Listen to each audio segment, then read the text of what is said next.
ओम सच्चिदानंद परमात्मने नमः। आज हमने ऋग्वेदादि भाष्य भूमिका के ब्रह्म विद्या विषय का स्वाध्याय किया है ना। तो इसमें क्या बताया गया है कि वेदों में सभी विद्याएं हैं कि नहीं हैं। तो ये कह रहे हैं कि हैं, सारी ही विद्याएं हैं।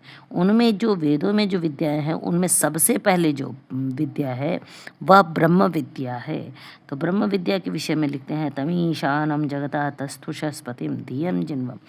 अर्थात जो ईश्वर कैसा है, जगत यानी चेतन जगत का और तस्थुष यानी जड़ जगत का स्वामी है, धियन जिन्वम अर्थात जो बुद्धि को और आनंद को देने वाला है, बुद्धि से बुद्धि का तृप्ति करता है, बुद्धि को देने वाला बुद्धि। होमहे अवसे होमहे वयम, उसको हम अपनी रक्षा के लिए बुलाते हैं। पूषाना यथा वेतसाम, जिस प्रकार से वह क्या है, विद्यादि सुवर्णादि धनों का, विद्या भी एक प्रकार का धन है और सुवर्णादि धनों का क्या है, पूषा अर्थात तो उसको बढ़ाने वाला है, मतलब उसको देने वाला है।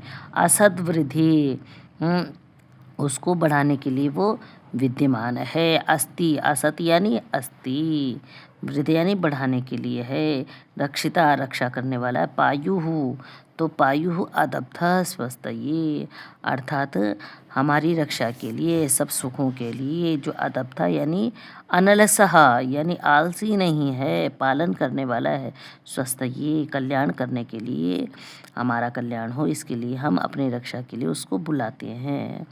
और एक मंत्र और दिया, तद विष्णु परमं पदम सदा पश्यन्ति सूरयः दिवीव चक्षुराततम, अर्थात जो विष्णु व्यापक परमात्मा है उसका जो स्थान है वह कौन सा है, तो परम करके है, परम है। लोग लगा देते ना परम परम 108 श्री परम पूज्य महाराज, ये सभी नहीं बातें हो सकती हैं। परम शब्द केवल परमात्मा के साथ ही लगाया जाता है। देखो, दो आत्माएं हैं, हम भी आत्मा है, परमात्मा भी आत्मा ही है, लेकिन वो परम है इसलिए उसको परमात्मा कहते हैं और हम जीवात्मा कहे जाते हैं। आगे मंत्र देते हैं, परित्य भूतानि परित्य लोकान परित्य सर्वा प्रतिशोधिष्ट, अर्थात परित्य का तात्पर्य क्या है कि परितः इत्वा प्राप्य विदित्वा च, है ना, जो कि कैसा है, सब जगह प्राप्त होकर के और सबको जान करके।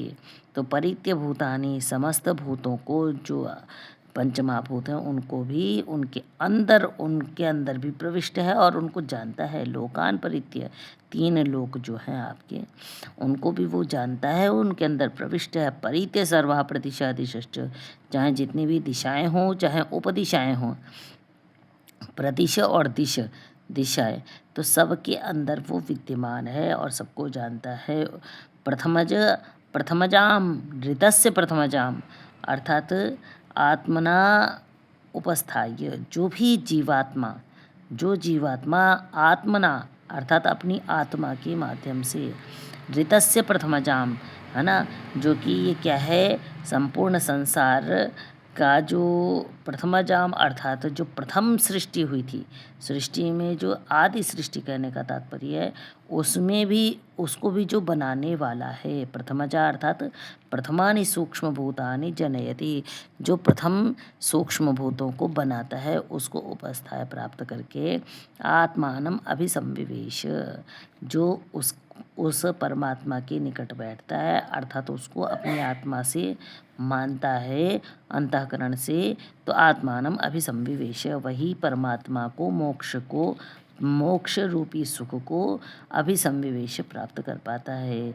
और आगे ब्रह्म विद्या के विषय में कह रहे हैं कि महत यक्षम भुवनस्य मध्य, वो क्या है, महत बहुत बड़ा है, यक्ष अर्थात यजदेव पूजा से बना दिया, तो जो पूज्य है, भुवनस्य मध्य संपूर्ण संसार के मध्य में विद्यमान है। तपसी क्रांतम अर्थात जो विज्ञान में बढ़ा हुआ है। सलिलस्य पृष्ठे, सलिल कहने का तात्पर्य क्या है, यह संसार और संसार की जो कारण रूप अवस्था है उसके, अर्थात उसके मतलब जो सृष्टि का जो, ये सृष्टि जो कार्य है इसका जो कारण है ना, उसके भी पीछे यानी प्रलय की अवस्था में, है ना, जो स्थित रहता है। तस्मिन् श्रयन्ते यौ केच देवाः, उसी के आधार पे समस्त जो देव अर्थात अभी बताया आपको पहले कि 33 प्रकार के देवता हैं, 8 वसु, 11 रुद्र, 12 आदित्य, इंद्र और प्रजापति।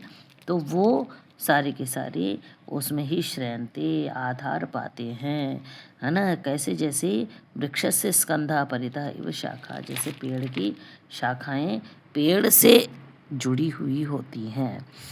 तो कह रहे आगे बताया इसमें कि न द्वितीयो न तृतीय चतुर्थो नाप्युच्यते, न पंचमो न षष्ठः सप्तमो नाप्युच्यते, नाष्टमो न नवमो दशमो नाप्युच्यते।